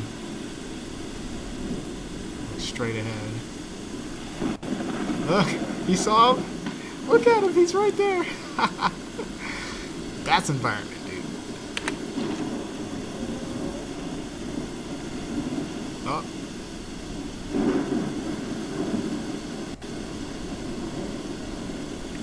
There's still some goofiness going on with the hyena, so I don't want to show too much. Like, the model kind of sucked, and then like there's an issue with their collation. So, anyways, we gotta fix the food, and then need to start with the village stuff.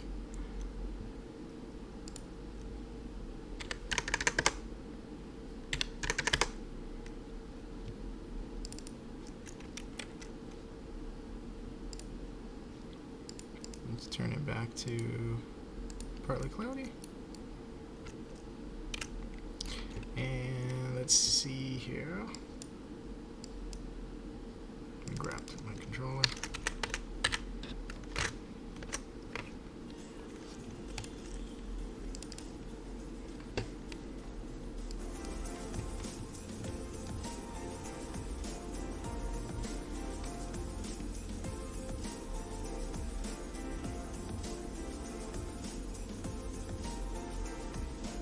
Yeah, Tommy says, gives me the same scare as hearing a dillo at night in the aisle. True, true.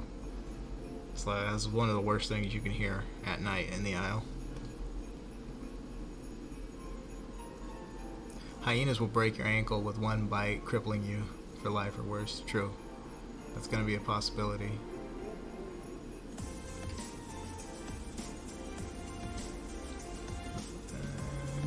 26th over here. Christmas is come and gone. Oh man, really? Man, time zones are crazy.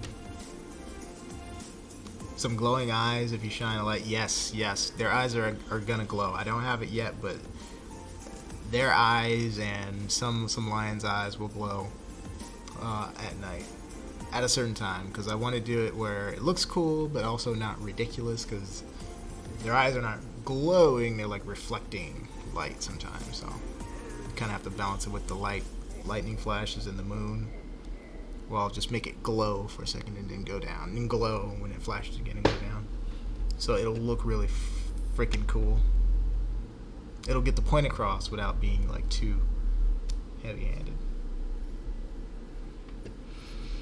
3 a.m. for you, huh? I'll fall asleep. Oh, and the lightning could be a threat in Barrowlands without your... Yep. Lightning is currently a threat. It's a very, very low chance, but you can get struck by lightning in the game. So that's why you want to be under shelter.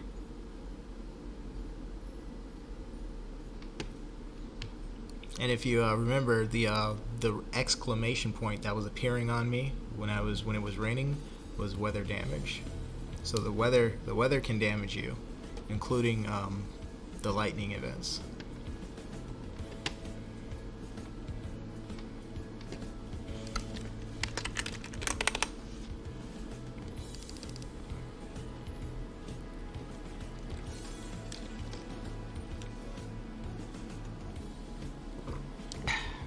Over here trying to stay hydrated.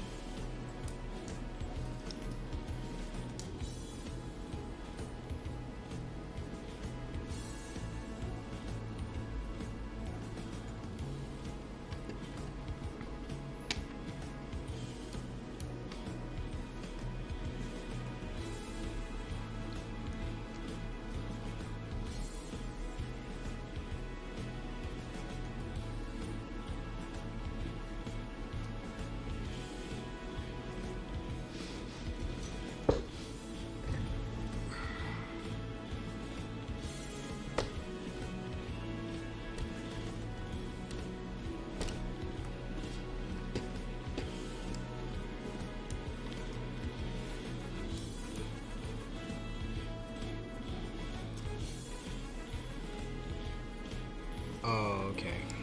Let's turn that on. Let's turn the level center off.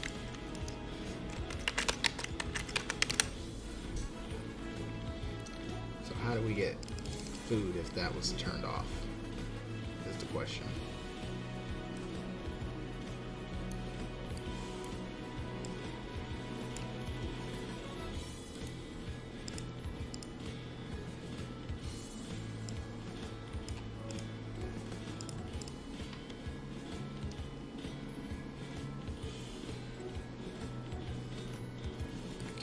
Rely only on this. Let's try it again.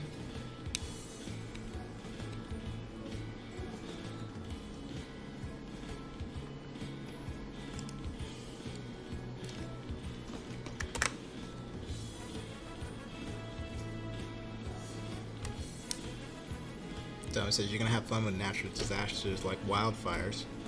Yep. And also, that's cool about the weather. Weathering your creature. Beast of Bermuda does that too in bad weather via the comfort system. Yeah, I've heard about that. Oh, hang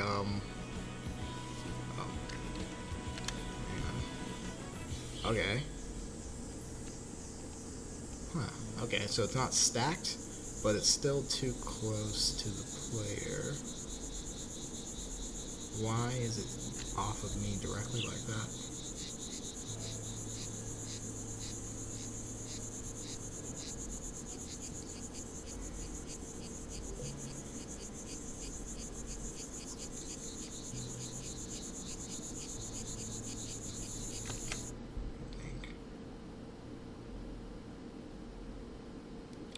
Oh, anyways, yeah, I wanted something that I think when it comes to that game, they want to encourage more realistic behavior from the player in the role-playing capacity.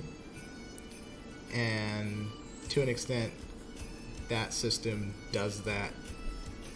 To me, it does it too easily. So it's like it's kind of like a fit all. Like if you're doing the wrong behavior, you're taking damage because you're uncomfortable. You're doing this because you're uncomfortable. Blah blah blah. I feel like stress plays a role, but I feel like there can be like direct externalities that can affect your animal that will get you to behave in a more realistic way. So for me, direct damage from water impacting your hide, which is one of your stats, and once it goes through your skin, then you start to really take damage. I thought that was more realistic. So that is a way to motivate the player to find shelter when the weather gets severe, without saying, "Oh, your animal's so uncomfortable because it's in the weather." I feel like if I have to explain it, then I failed to do it properly. I want it to be like natural. Like, of course I need to get out of the water because my animal's getting hypothermia and my animal's getting sick. Like, I want it to be like second nature. I don't want you to think about it. I don't want you to have it explained to you. I just want you to like experience it.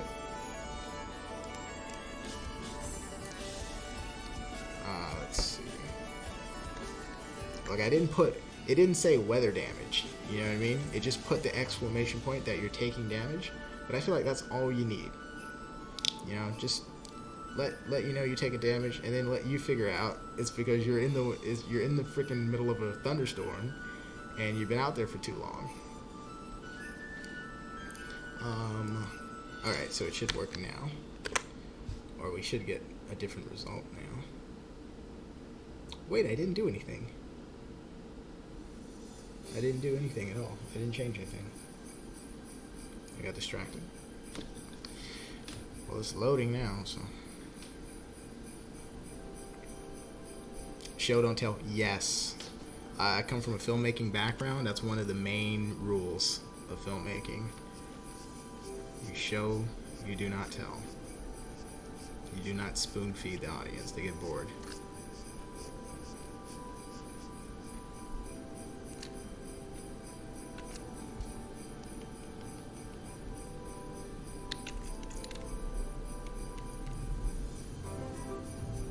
So yeah, I figured out a way to achieve the behavior that I feel like the player should take, but I motivated it. You see what I'm saying? I didn't just say do it. I motivated it.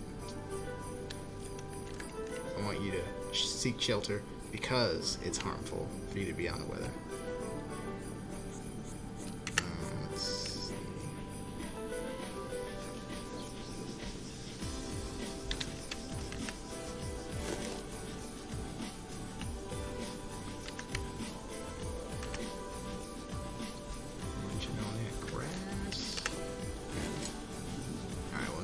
Now that it's spread out, let's see if the animals have an easier time getting to it.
game. Follow basic instincts like finding cover. That's good. Yep. Question, do we get to walk backwards and move like animals? I love the survival games, but I'm allergic to ass ride, boat control, combat. I saw your trample, and that's awesome. Just like real elephants using your mat. Yeah, that's one of the things, because the elephant can't turn as fast as other animals. So if you remember, I was trying to get him, but it's like there has to be a limit. Number one, it's like I can't make the elephant move that way with the animation, so look, I can't give it the ability to do that. Now technically, I can. See? But not all animals should do it. And the animals that can do it, it has to be like within their mass. So this is just for programming, that I can do this. And I can do this. But like since the elephant can't like turn around on a dime like that, one of the weapons you have, other than just straight up trying to nuke people with your head and your trunk and your tusk, you can kind of trample them. You just run them over. Run, and your turn radius is wider, so you're gonna have to turn around, line them up, and run again. And that's how you can fight.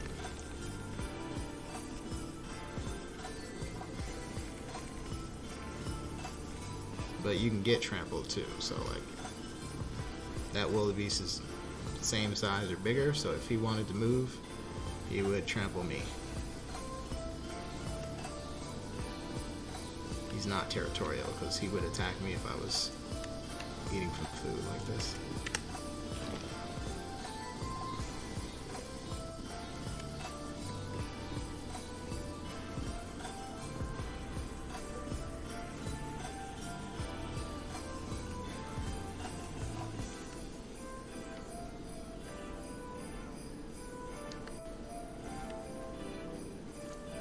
But yeah, you're gonna get to walk backwards with the animals that can walk backwards. Snakes cannot move backwards; they have to turn all the way around. Elephants will be able to walk backwards, just not the way that I'm. The animation is gonna be lined up first of all, and then it's gonna match the speed that they move at.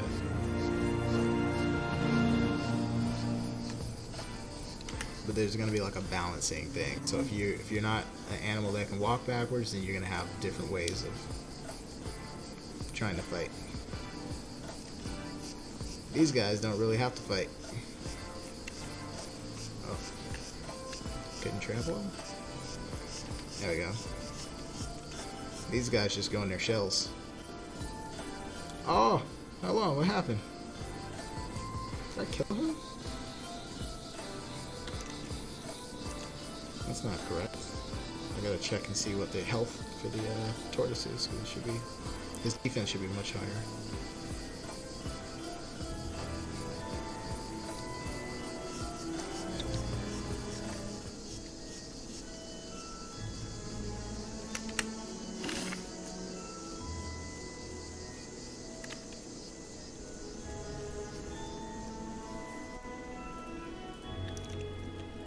Did you make all or some assets yourself?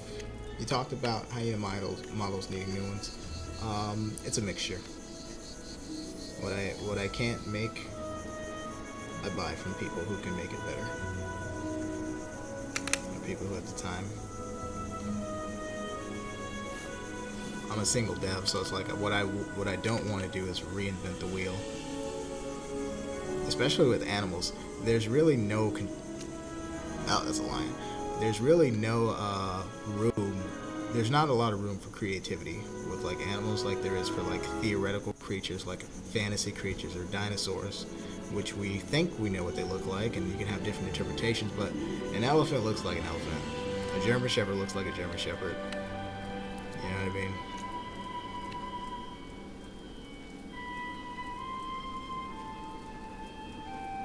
So it's like if somebody made a good-looking honey badger or something like that, it's like there's no reason that I would like do the exact same thing. unless there's something. What usually motivates that is if there's something you need that hasn't been done yet, or like you just need a certain level of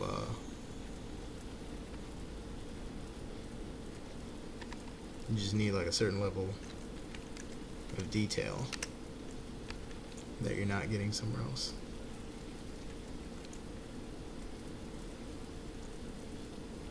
Wonder how close they'll let me get.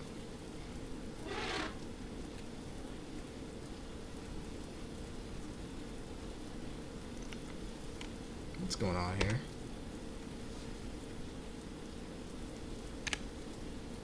Can he see me? He can see me. Hang on. TGC regional notification. That is a bug. That's a serious bug. I did not know. He's interacting with the level itself. Let me think. Defend, but yeah, I mean, that's super interesting. It's the first time I've ever seen that.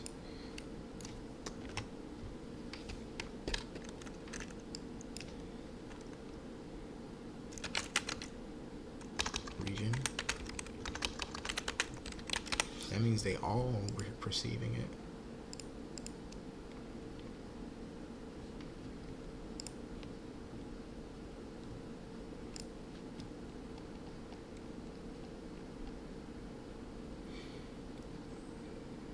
Info sensor. What's static? Alright, let me think. Hang on.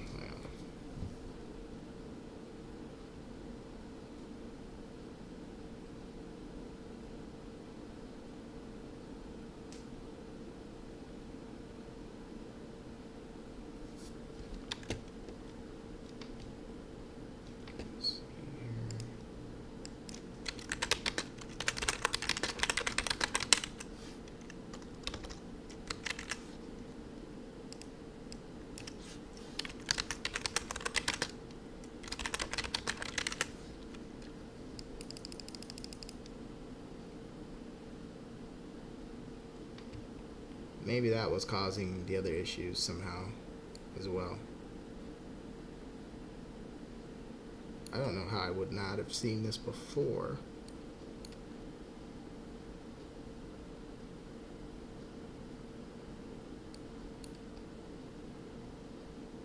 Let's see if they can sense it, all the others.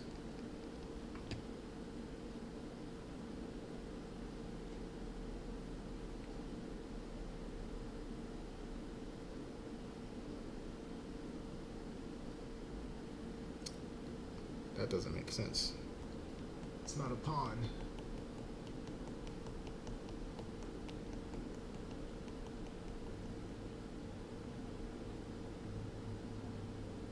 Let me try it again. Let me see if the other animals saw it.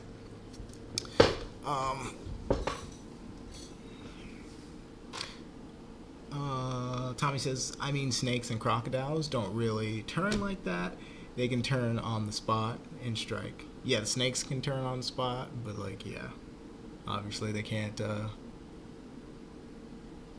move backwards. Remember that movie Deep Blue Sea where there was like, it was like so incredible that the sharks started swimming backwards? Like, sharks can't swim backwards? How do they do